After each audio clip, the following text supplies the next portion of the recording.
हाल ही में केंद्र सरकार द्वारा जो है यूपीएस योजना की शुरुआत कर दी गई थी। उसी ऐलान के बाद जो है हमारे साथ इस वक्त बातचीत के लिए मौजूद हैं AK Mishra sir, GM western railway. Sir, Zee media पे आपका स्वागत है। हम आपसे समझना चाहेंगे कि यूपीएस की खासियत के बारे में आपने अभी बताया, तो एज अ मुखिया के तौर पे वेस्टर्न रेलवे किस तरह की आपकी खुशी हम देख पा रहे हैं इस बार? पश्चिम रेलवे में एक तो एम्प्लॉयज़ में बड़ी खुशी है। हमारे 70% एम्प्लॉयज़ न्यू पेंशन स्कीम जो 2004 से लागू थी उससे गवर्न होते थे। अगर इसको नंबर में ट्रांसलेट करें तो करीब 66,000। तो इसमें यह था कि इनका 10% कंट्रीब्यूशन करता था और 14.5% इनका कंट्रीब्यूशन गवर्नमेंट देती थी। उससे एक फ़ंड बनता था जो मार्केट ड्रिवन था, उसके हिसाब से इनको रिटर्न्स मिलते हर महीने रिटायरमेंट होने के बाद, और कोई गारंटीड पेंशन नहीं थी। माननीय प्रधानमंत्री जी की अध्यक्षता में पिछले हफ्ते ही एक बड़ा अहम डिसीजन लिया गया कैबिनेट का कि एक इसे यूनिफाइड पेंशन स्कीम कहा गया। कर्मचारी यूनियंस की हमारे यहाँ और एसोसिएशंस की काफ़ी मांग थी कि ये जो न्यू पेंशन स्कीम है ये चूँकि मार्केट ड्रिवन है, इसलिए ये इतनी वैसे तो अच्छी है अगर मार्केट ऊपर जाएगा, लेकिन अगर जब मार्केट एक इंडेक्स डाउन होगा तो ये इसकी वैल्यू भी कम होगी। तो उसमें बड़ी अनिश्चितता थी, लोगों में बड़ा एक भय टाइप का माहौल था। नई पेंशन स्कीम में जो अभी यूनिफाइड पेंशन स्कीम आई है जो लागू होगी 1 अप्रैल 2025 से, इसमें एक गारंटीड पेंशन दी जाएगी। तो अगर 25 साल की नौकरी कर लेगा तो उसका 50% जो उसकी तनख्वाह थी पिछले 12 महीने की, उसका उतनी उसको पेंशन मिलेगी। ये विकल्प उसे भरना होगा एम्प्लॉय को। और एक बड़ी अच्छी चीज़ है कि जो रिटायर्ड एम्प्लॉयज़ हैं उनको भी ये ऑप्शन दिया गया है कि अभी वो NPS के तहत अगर रिटायर हुए हैं तो विकल्प भर सकते हैं यूनिफाइड पेंशन स्कीम में आने के लिए।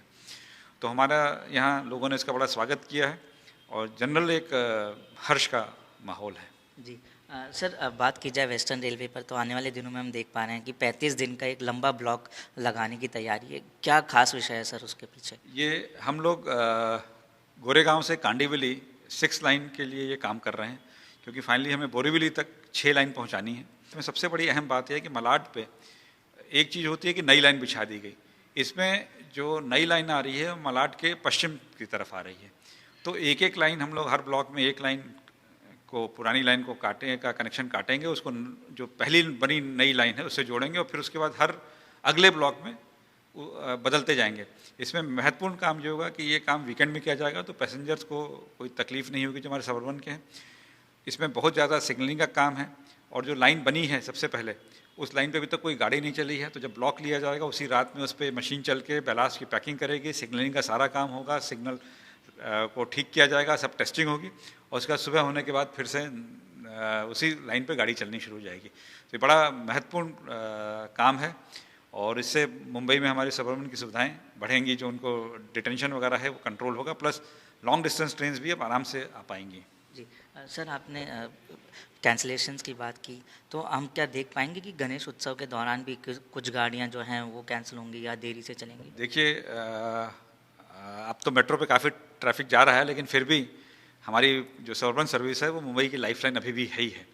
और गणेशोत्सव पे चूँकि चौपाटी मेन एरिया रहता है, प्लस लोग पंडाल अलग अलग जाते हैं, तो ट्रेनों पे हमारे रात के समय भी काफ़ी भीड़ रहती है और ख़ासकर जब विसर्जन होता है तब तो मैरीन लाइन्स और चन्नी रोड स्टेशन हमारे बिल्कुल भरे रहते हैं।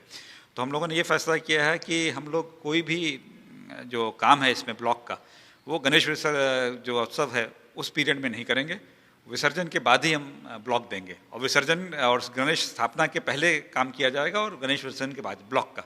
ठीक सर, आपने यात्री सुविधा की बात की, अगर सुरक्षा की बात की जाए तो सुरक्षा के पैमाने पर हम कहाँ अभी पहुँच रहे हैं, और कवच की अगर बात की जाए तो उसका एक्सपेंशन कहाँ तक हम देख पाए? हमारे एम्प्लॉयज़, हमारे सब लोगों के सहयोग से और हमारी टेक्नोलॉजी की वजह से पश्चिम रेलवे का जो सेफ्टी का रिकॉर्ड है वह इंडियन रेलवेज में बहुत अच्छा है और हम लोग एट द टॉप हैं इस टाइम, इस फाइनेंशियल में अभी तक।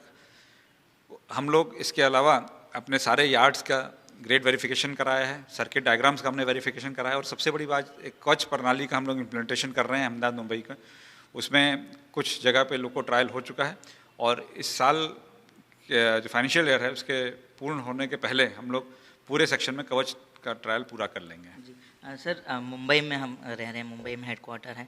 मुंबईकर्स को आपसे काफ़ी उम्मीदें हैं, खासकर लोकल और एसी लोकल के मायने में। तो किस तरह की हम डिमांड इस बार देख पा रहे हैं और एसी लोकल को लेकर क्या रिक्वायरमेंट है? हम लोगों ने ज़्यादा से ज़्यादा ट्रेन सब 15 कोच ही कर दी, जाके उसी ट्रेन में ज़्यादा लोग जा सकें। एसी लोगों का बहुत ज़्यादा लोगों को अच्छा लग रहा है, तो भविष्य में हम लोग कुछ और एसी सर्विसेज इंट्रोड्यूस करेंगे। कुछ रेक आईसीएफ में तैयार हो रहे हैं 2, वो जैसे ही कमीशन हो जाएंगे आईसीएफ से, तो फिर उसके बाद हम उनको लाके यहाँ पे इंट्रोड्यूस करेंगे। ठीक, सर हमसे बात करने के लिए, अपना समय देने के लिए धन्यवाद। धन्यवाद।